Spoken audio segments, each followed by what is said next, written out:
What's up, everybody? On this episode of Fan Film Friday, I'm taking a look at the Haddonfield Nightmare by Bat Productions. If you don't know them, head on over to their YouTube channel and check out their other content. And while you're there, don't forget to like and subscribe. This one has some serious ties to H20, so let's get started. The film starts off at Smith's Grove Sanitarium in 1998, a couple days after the events of Halloween H20. These two marshals, or whatever they are picking up Michael like they're supposed to be transporting him to a different facility. One guy, who apparently is the brother of Nurse Marion, threatens to kill him, saying that he'll just escape and kill again if he doesn't. Which is pretty much true. And, as to be expected, Michael kills them both and escapes. Oh, no way! We get opening credits, and then the time jumps to modern day in Haddonfield. This kid is running to class because he's late and catches the attention of the professor, who isn't too happy about it. And it turns out he teaches a class about Michael Myers, from what it sounds like. And the school was actually started by Dr. Loomis. Maybe it's an institute about serial killers or psychopaths or something, but honestly, it literally looks like Dr. Loomis dedicated a whole school to people learning and studying Michael, which wouldn't surprise me. Oh, Dr. Tate, huh? Is this seriously John Tate? Alright. I guess he's a doctor now. Anyway, so he explains the whole story of Halloween parts 1 and 2, ending with Michael dying in the hospital fire and Laurie dying in a car accident not too long after. The students question the whole logic of Michael actually dying. One student even brings up what happens in H20 with Michael showing up at John's school.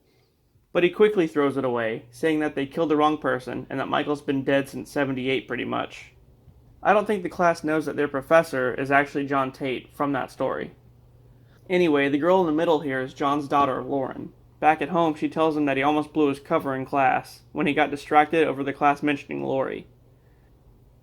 So as I said before, I suppose he doesn't want anybody to know that he's Laurie's son, or that Laurie isn't really dead, or that H20 even truly happened for that matter. I guess he's trying to forget about everything. So then Lauren goes to a local brewery with her friends, where this greaser asshole hates on the whole menu. Ooh, I hope this guy fucking dies first.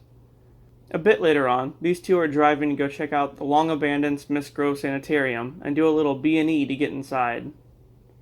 Yeah, this'll end very well. The chick claims to have seen someone lurking in the shadows. Guess who? And she's dead. Then the guy gets a steel bar through the chest. I'm not sure what's going on with Michael's mask here, though. It looks burnt or crusty or just really old. Anyway, back at the school, John's about to leave when he bumps into another professor named Jen. She's clearly DTF and wants to hang out with him later that night. But he's like, nah bruh, I'm good. Meanwhile at the brewery, a cop is drinking on the job when he gets called to a house with a suspicious car outside. As it turns out, it's Jen who made the call, who clearly isn't over John turning her down, because it's all she's talking about. She finds the door wide open and good old Michael just makes himself right at home. Then, not too long after, John gets lonely and decides to give Jen a call after all. But yeah, she's dead. The cops arrive and find Jen's body and a trail of footsteps leading away from the house. The cops then visit John and tell him about Jen's murder, to which he goes down the rabbit hole and starts thinking Michael has returned. Well yeah, rightfully so. He tries to convince the sheriff that Michael's back and they're extremely skeptical, but just then, more bodies start piling up and they agree to hunt Michael down. One of the girls from earlier is handing out candy when Michael just blatantly walks out from behind a tree. She goes inside and doesn't even seem to lock the door behind her, so what happens next? Well, he follows her inside. But yeah, it's not Michael, it's her stupid boyfriend.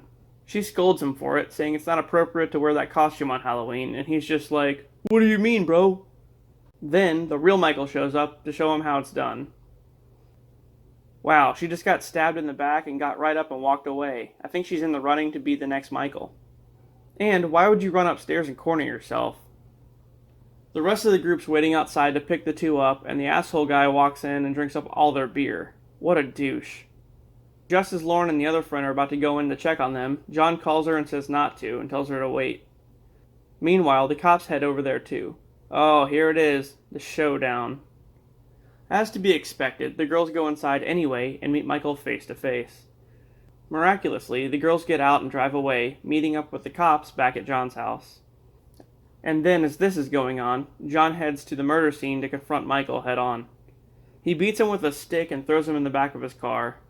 Uh-oh, John's taking a page out of Laurie's playbook. When the cops try to call him, he tells them that he's taking Michael out of town. And the fact that Michael doesn't just spring up in the backseat and kill him on the drive there is surprising. Anyway, so he takes him back to Smith's Grove. And just as Michael's about to kill John, the cops and Lauren show up. Michael switches and goes after Lauren, with John trying to stop him. But he just gets FIFA'd in the face. Yes, I said FIFA'd. It's a term. Deal with it. Lauren whacks Michael in the head, and then in comes the sheriff, pulling a Julius from Friday Part 8. Oh no, not the sheriff, too. The other cop walks in and shoots Michael, while John directly quotes Jamie Lee from H20, telling Lauren to go outside and call for backup. Then the one cop walks over to Michael's body to check for a pulse, and, surprise, he gets killed. Well, maybe.